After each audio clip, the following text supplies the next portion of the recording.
Hello everyone and welcome back to another Star Wars Battlefront 2 mods video. And today we're going to be looking at a mod that, quite frankly, I can't believe is real. It's called Instant Action Battlefront Gameplay Rework by TheSpartanCV, and boy does this mod add a lot. If you've been waiting for something to really freshen up the gameplay of Battlefront 2, then you are in for an absolute treat. This mod aims to completely overhaul the loadouts and weaponry of all the base units and most of the reinforcements in the game. Over 80 new abilities have been added across all these units to add new and unique gameplay options. And there's no way I could cover every single thing this mod has to offer, so I'm going to go over the core changes to the game and some of my personal favorite changes that have been made. With that being said, I am going to leave a link to the TheSpartanCV's YouTube channel where you can get an in-depth look at every single piece of new content he added. So the first addition I want to go over is definitely my favorite.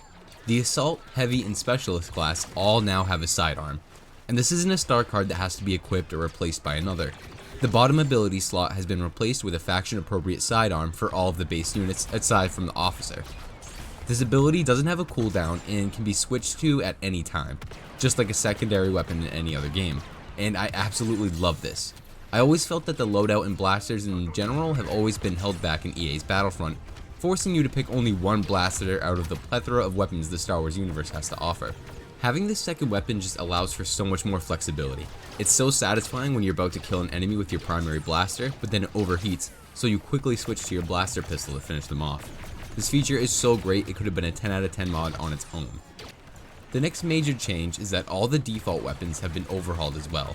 They are no longer faction specific, so you can use clone blasters as the First Order, or rebel blasters as the Empire.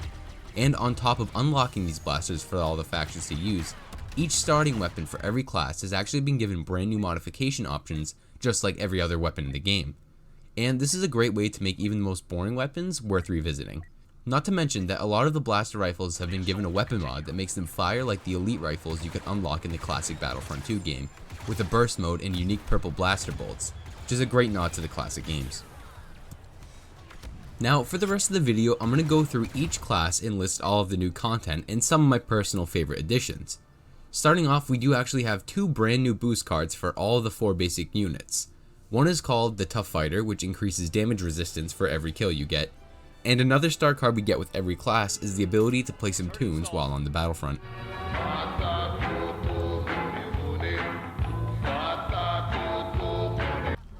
Now, moving on to the Assault class, for new star cards we get the Thermal Imploder, which isn't really a new ability, but I love being able to use this card with the Assault class. The second card is the Demolition Droid, that features a whole new asset of an LIN droid, which will periodically fire explosives into the air, which is a great card for holding down objectives. We also get 5 brand new blasters: the CA-87, the EE-3, the EE-4, the STW-48, and the VT-33T. And my favorite would probably have to be the CA-87 because it basically gives the Assault class a shotgun to use as a primary.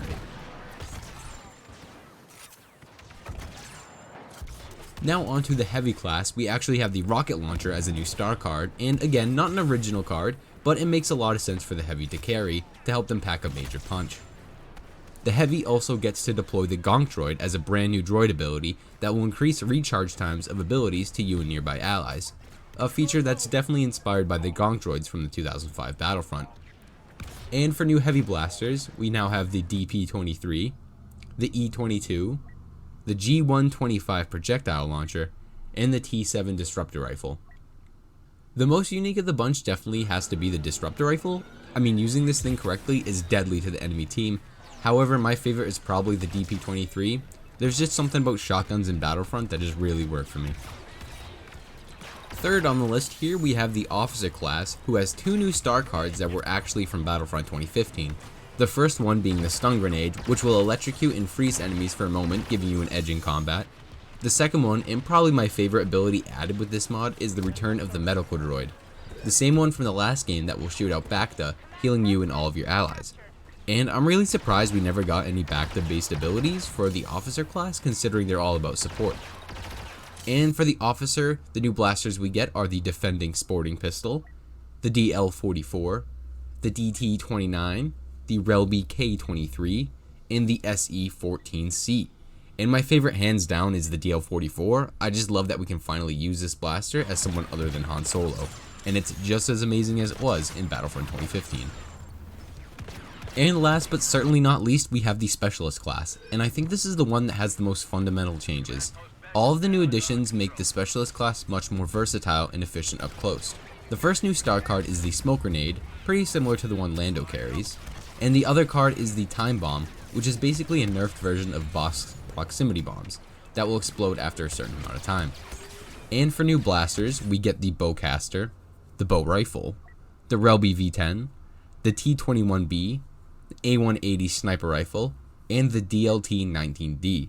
And I think the Specialist class has the best variety of new weapons. They get some really great new snipers, but also a lot of weapons like the Bowcaster and the A-180, allowing for a much different playstyle, especially the A-180 where you can choose to configure the weapon into a pistol or a full auto rifle. Now on to the reinforcements, where we see some pretty big changes as well. I think the most notable is with the Aerial class. Each faction's aerial unit functions a bit differently and also has new abilities. For example, the Rebel Jump Trooper has the same jetpack as before, but now it only takes up one ability slot, allowing you to move in whichever direction you want to jump pack to, and the cooldown is much faster as well.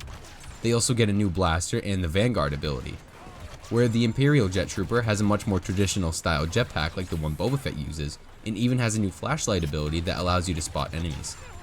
Each faction has a unique aspect to the aerial unit, which is such a nice change, as before pretty much every aerial unit was exactly the same. The Clone Jet Trooper now has a DC-15 instead of the pistol, and ion weaponry, and the Droid aerial unit now has the Tri-Shot ability from the 2005 game. The Enforcers also see a lot of new changes, to make each unit unique. The Super Battle Droid is now an absolute tank and can double its firepower and damage resistance at the cost of movement speed and health regen. And the Death Trooper is now more focused on using a variety of weapons and tools, like thermal night vision and an overcharged sniper rifle to take down enemies in any situation. And like I said before, these are only a few examples of brand new abilities and playstyles to make every unit in the game feel completely unique. I highly recommend you play the mod yourself and just start experimenting with everything, as almost every single unit has something new to discover. And like I said at the beginning of the video, to go check out SpartanCV's YouTube channel, where he has tons of videos covering everything this mod brings to Battlefront. I also highly recommend, and I even think it's required, to download Instant Action Overhaul, as these two mods alone bring so much content to Battlefront that it's almost more fun to play offline than it is to play online now. So with all that covered, we're going to end the video here, and thank you so much for watching. And if you enjoyed the video, please leave a like, it really helps the channel grow, and comment down below what you think of the mod. If you want to see more Battlefront 2 content, subscribe to the channel, and turn on the notification bell to know whenever I drop a new video. Happy modding, my friends.